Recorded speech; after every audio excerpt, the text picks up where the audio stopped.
નમસ્કાર મિત્રો, આપણી સાથે અત્યારે મુકેશભાઈ સગનભાઈ લાઠિયા જોડાણા છે. સુરતની અંદર ડાયમંડની ઓફિસની અંદર કામ કરી રહ્યા છે અને સત્ય સનાતન વ્યસન મુક્તિ અભિયાન સાથે લગભગ 1 મહિના પહેલા જોડાય અને સંપૂર્ણપણે ટોબેકો મુક્ત થયા છે.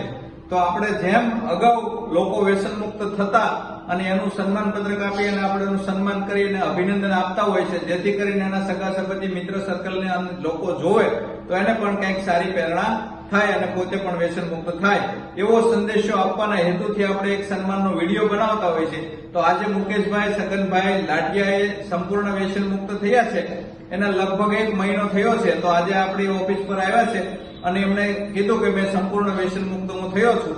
એટલે સામેથી જેનું 7મી યાદીમાં નામ પણ આવશે. હમણાં ટૂંક સમયમાં આપણે જે 7મી યાદી બહાર પાડવા જઈ રહ્યા છીએ વ્યસન મુક્ત લોકોની, અગાઉ જેમ 6 યાદી બહાર પાડી છે એમ 7મી યાદી પણ ટૂંક સમયમાં બહાર પડવા જઈ રહી છે.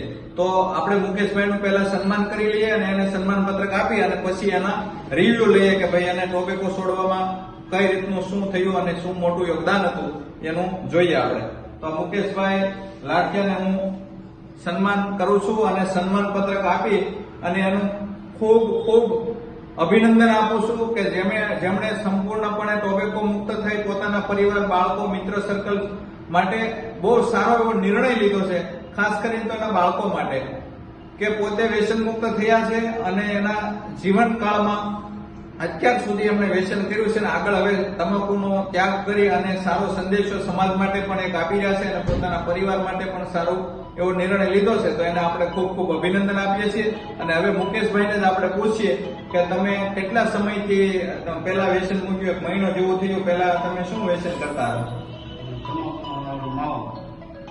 થોડું જોરથી માવાનું વ્યસન કરતા હતા.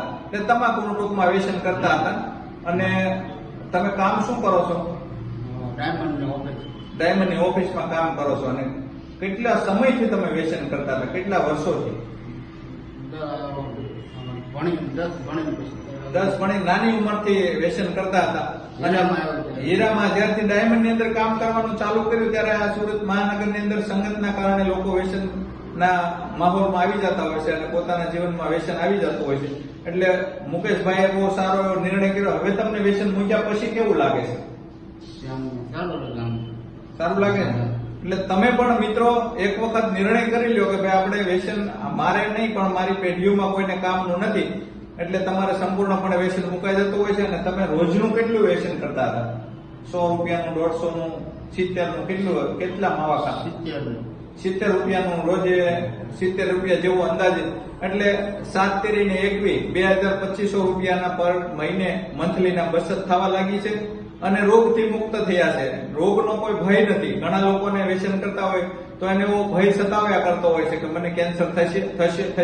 એટલે એમાંથી બહાર આવી ગયા છે મુકેશભાઈ. તો એને ખૂબ ખૂબ આપણે અભિનંદન આપીએ છીએ. વિડીયો તમને ગમ્યો તો ખૂબ શેર કરી કોમેન્ટના માધ્યમથી તમારા મંતવ્યો જણાવજો. ઓકે, અસ્તુ, ધન્યવાદ.